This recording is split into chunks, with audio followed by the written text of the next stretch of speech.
Perkenalkan, nama saya Wulandar Faza dengan NIM 19021106078 dari kelas Pengamanan Cyber kelas A. Pada video ini saya akan mendemokan tugas administrasi sistem operasi Linux bagian ketiga. Nah, pada bagian ketiga ini kita akan melihat tentang komen untuk jaringan atau network dan juga privileges dari sudo. Pertama-tama untuk melihat konfigurasi jaringan kita bisa mengetikkan ifconfig atau bisa juga menggunakan komen sudo ifconfig. Hasilnya akan sama saja.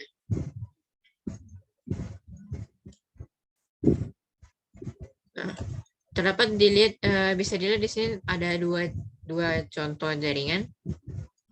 Terdapat dua, yaitu @0 dan juga LO, di mana @0 ini yaitu jaringan Ethernet, dan LO ini adalah loopback. Ethernet itu yaitu seperti sambungan kabel dari seperti contoh router WiFi yang dimiliki. Oh ya, ifconfig itu kepanjangan dari interface configuration. Di sini terlihat dari konfigurasi network dari sistem dari virtual machine ini.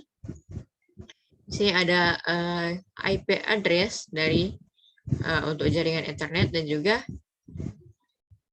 ini adalah IP address dari localhost virtual machine ini, yaitu 127.0.0.1.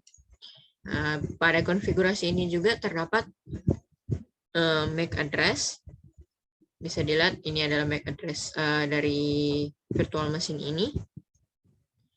MAC address ini bukan seperti merek dari sebuah perangkat, namun MAC address ini kepanjangan dari Media Access Control Address, di mana MAC address ini adalah sebuah alamat fisik dari sebuah hardware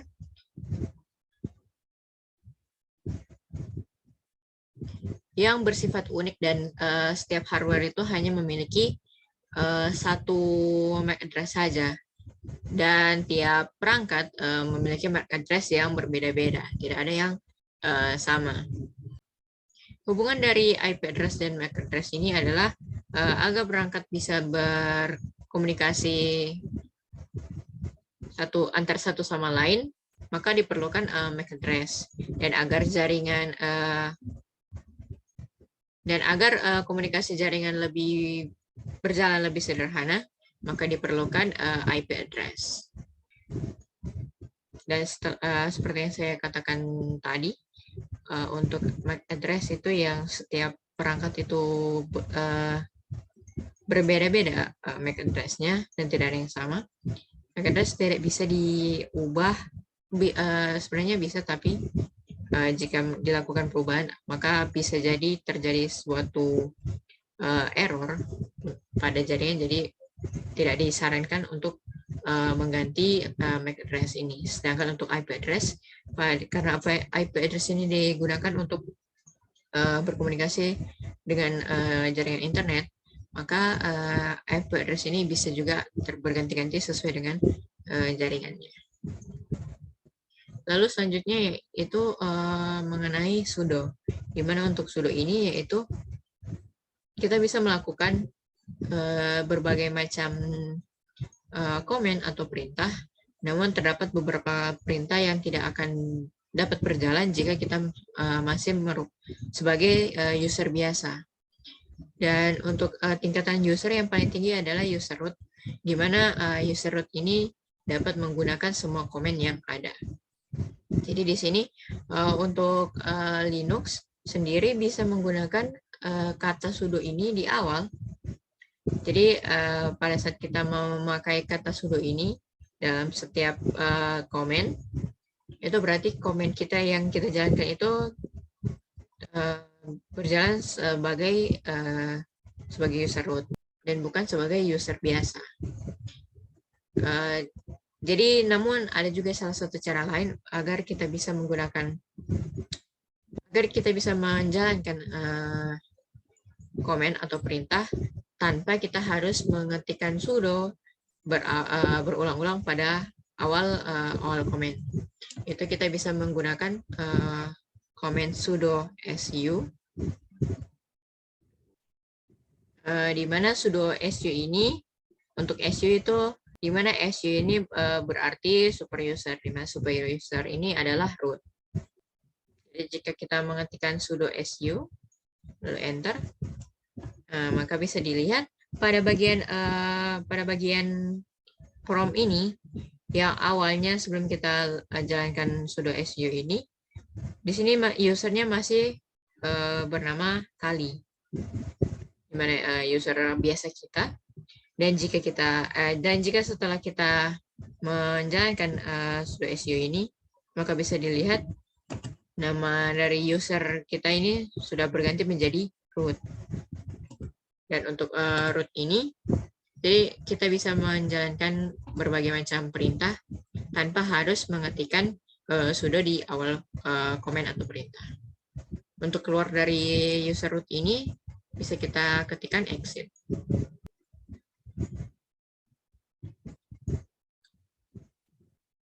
Nah, untuk perintah sudo ini bisa juga, selain untuk menjalankan sebuah komen sebagai root, kita juga bisa membuat sebuah file yang hanya bisa diakses atau dibuka atau diedit oleh pengguna root saja.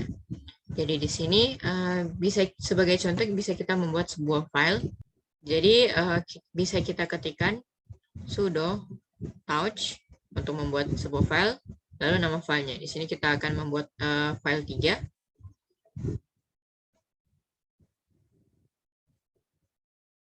Lalu kita enter. Di sini kita membuat di directory desktop. Pada saat kita enter, bisa dilihat pada sebelah kanan sebelah kiri di sini terdapat sebuah file yang cukup berbeda tampilannya dari kedua file yang di sini. Untuk file yang di sini terlihat seperti ada sebuah gambar gembok atau kunci, yang berarti file ini hanya bisa dibuka atau diedit oleh user root saja. Jadi di sini kita akan membuka file tersebut dengan perintah sudo nano file 3.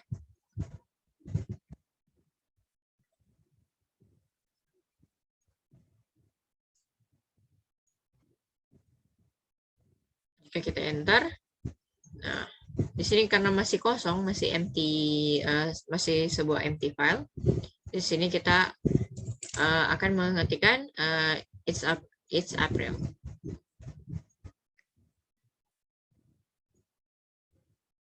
Sudah kita Ctrl O lalu Ctrl X. Nah, jika kita akan mencoba membuka file tersebut sebagai user biasa dengan mengetikkan nano file 3. Jadi sini kita masih mengakses nano sebagai user biasa, yaitu user Kali untuk video saya ini. Nah, bisa dilihat di bagian bawah sini tertulis bahwa file 3 is unwritable. Atau dikatakan bahwa file 3 ini tidak bisa diketikkan atau ditambah-tambahkan. Misalnya hello. Lalu jika kita Ctrl O lalu kita enter, bisa dilihat muncul pesan bahwa error writing file 3, permission denied. Hal ini seperti yang telah saya katakan tadi, bahwa untuk file 3 ini yang hanya bisa mengeditnya atau mengaksesnya itu hanyalah user atau pengguna root saja. Untuk kita yang sebagai user biasa, kita tidak bisa mengganti-ganti atau mengedit file ini. Jadi kita keluar dulu, di sini kita ketikkan no. Nah, jika kita coba menggunakan kata sudo atau sebagai root, jika kita menambahkan kata di awal dan kita coba save, kita Ctrl O, enter, Ctrl X, bisa dilihat di sini tidak muncul pesan seperti yang tadi, yang permission denied itu.